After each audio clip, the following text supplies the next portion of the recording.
طويل الشوق يبقى في اغترابي. حضرت رومی کہتے ایک بادشاہ تھا تو اس کو یہ بڑا اس کے ذہن میں بات بیٹھ گئی تھی کہ منحوس ہوتے ہیں لوگ. وہ اکثر ایک ہفتے میں ایک دفعہ شکار کھیلنے جاتا تھا. جب وہ جاتا تھا تو اپنے وزیروں سے کہتا کہ رستہ صاف کرا دو سارا, کوئی بندہ رستے میں نہ آئے, اگر کسی منحوس کے متھے لگ جاؤں تو میرا نا اس دن شکار ٹھیک نہیں ہوتا. ایک دفعہ کا ذکر ہے کہ بادشاہ نکلا شکار کے لیے تو رستے میں ایک بندہ آ گیا جو بیچارہ ایک آنکھ سے کانا, پتا تھا سڑک پہ چڑھنا, بیچارہ غلطی سے چڑھ گیا.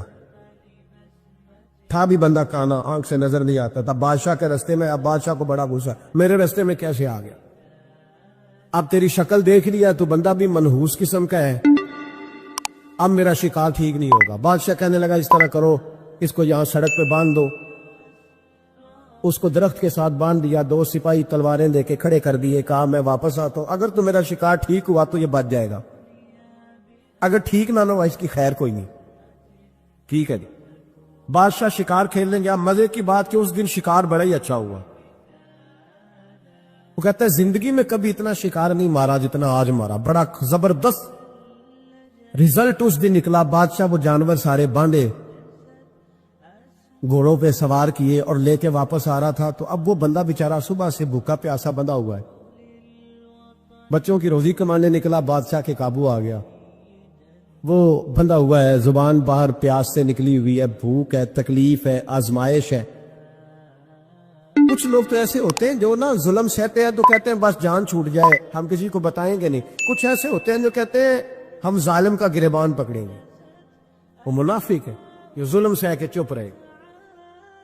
تو وہ اب تنگ بڑا تھا لیکن بندہ جیدار قسم کا تھا. اور شیخ سعدی کہتے ہیں تنگ آمد بجنگ آمد, جب کوئی تنگ آتا ہے تو پھر وہ جنگ کرتا ہے. اس کا جنگ کا پروگرام بنا ہوا. اس نے کہا مرنا تو ہے پر اس بادشاہ کو 2 سنا کے مرنا ہے, اس کو نہ کچھ سنا کے مرنا ہے, ذرا آلے صحیح. گردن تو کٹے گی پر میں نے نہ اس کو چھوڑنا نہیں. کیا تماشا ہے, مجھے باندھ گیا صبح کا. بادشاہ آیا تو بادشاہ بڑا راضی, شکار بڑا اچھا ہوا. کہنے لگا کھول دو اس کو. کھولا. وہ کہنے لگا میرا آج شکار بڑا اچھا ہوا ہے. لگتا تو مجھے یہ تھا کہ تیرا منہ دیکھا ہے تو شکار اچھا نہیں ہوا ہوگا, لیکن چونکہ بڑا اچھا ہوا ہے لہذا تجھے چھوڑتا ہوں, جا دوڑ جا. اب اس نے ارادہ کیا تھا 2 سنانی, کھڑا ہو گیا. کہنے لگا بادشاہ تو نے تو سویرے میرا منہ دیکھا تھا, تیرا شکار تو بڑا اچھا ہوا ہے, پر میں نے سویرے تیرا منہ دیکھا تھا, میرا دن نہیں اچھا گزرا. میں بڑی تکلیف میں اس صبح سا, نہ پانی ملا ہے, نہ کھانا ملا ہے, نہ روٹی ملی ہے. اب مجھے بتا منحوس میں ہوں گے تو ہوا ہے, اب بتا نحوست کس میں ہے, میرے اندر ہے کہ تورے اندر ہے, بتا. بادشاہ کانپنے لگ گیا. کہنے لگا اس کی گردن اڑانی ہے. اس نے کہا میں پہلے سے تیار ہوں گردن اڑوانے کی. سوچ سمجھ کے بات. قریب جو وزیر تھے نا وہ کہنے لگے بادشاہ ہم تجھے بڑی دیر سے سمجھا رہے ہیں کہ تو تہمات کا شکار ہے, تو وہمی ہو گیا ہے. ایک بات اپنے ذہن میں اچھی طرح بٹھا لیں اور لکھ لیں کہ زندگی میں جو کسی بندے کو کامیابی حاصل ہوتی ہے وہ رب تعالیٰ کی مدد سے حاصل ہوتی ہے. اگر رب تعالیٰ مددگار ہو تو پھر کوئی چیز بھی رستے میں رکاوٹ نہیں بنتی. اور اگر مالک کریم کو منظور نہ ہو, اس کا ذہن بڑی وسعت رکھتا ہو, بڑی اچھی پلاننگ کرنا جانتا ہو, سارا کچھ ہو, تو بندہ ناکام ہو جاتا ہے. مسلمانوں کو جتنی کامیابیاں ملی ان کا پس منظر صرف اتنا تھا کہ اللہ تبارک و تعالیٰ نے اپنے بندوں کی مدد فرمائی.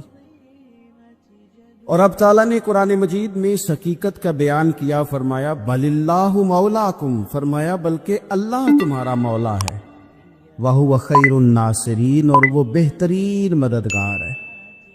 وہ جو رب تمہارا مولا ہے وہ بہترین مددگار ہے.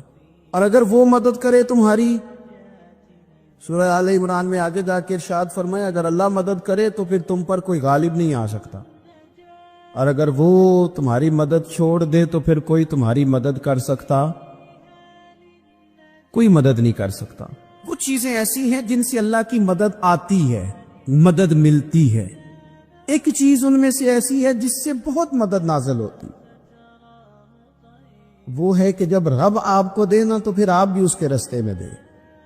پھر مدد آتی ہے، پھر اور آتا ہے۔ بخاری مسلم میں حدیث ہے، یہ زیادہ ہی توجہ طلب عمر ہے، اس پر آپ غور کریں گے۔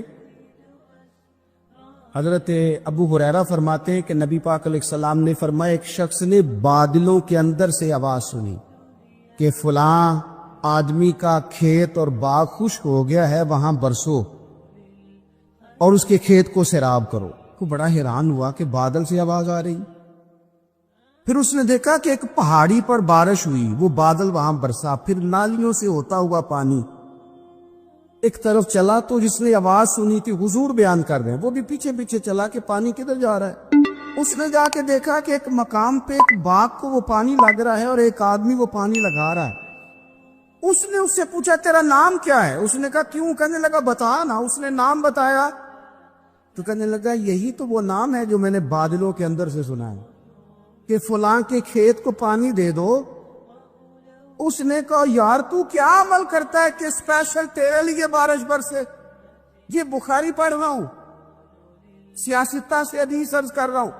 اس سے پوچھا تو کیا کام کرتا ہے کہ جناب اللہ تبارک و تعالیٰ کا حکم کرم آیا کہ خاص تیرے لیے پانی برسے اور تیرے کھیت کو سیراب کرے؟ تو اس نے کہا چھوٹا ذمہ دار ہوں، پر جب فصل اگتی ہے تو 3 حصے کرتا ہوں، ایک حصہ اپنے بال بچوں پہ، بہن بھائیوں پہ خرچ کرتا ہوں، ایک حصہ پورا، اور ایک حصہ دوبارہ کاشتکاری پہ لگاتا ہوں، اور تیسرا حصہ خالص میں نے مسکینوں، یتیموں اور غریبوں کے لیے رکھا ہوا ہے۔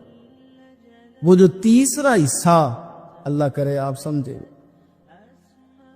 وہ رب کے بندوں پہ تیسرا حصہ خرچ کرتا ہے نا، تو کریم مالک نے فرمایا جہاں سے غریب کا حصہ جاتا ہے وہ کھیت خشک نہیں رہنا چاہیے،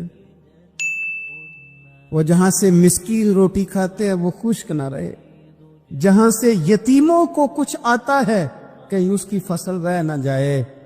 میں اور آپ بھی اگر اپنے مال میں مسکینوں، یتیموں، غریبوں کے حصے رکھ لیں گے تو فصلیں خشک نہیں رہیں گی، ان کے اندر تازگی آئے گی، نور آئے گا، کرم آئے گا، خاص کر خدا کی رحمت برسے گی۔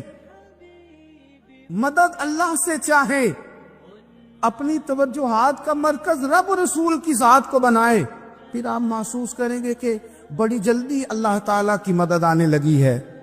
جب رب مدد فرمائے، جب اللہ مددگار بنے۔ دوستوں سے ایک بات اکثر کرتا ہوں، میں کہتا ہوں کہ جتنے درد سے آپ امیر کو اپنی کہانی سناتے ہیں نا،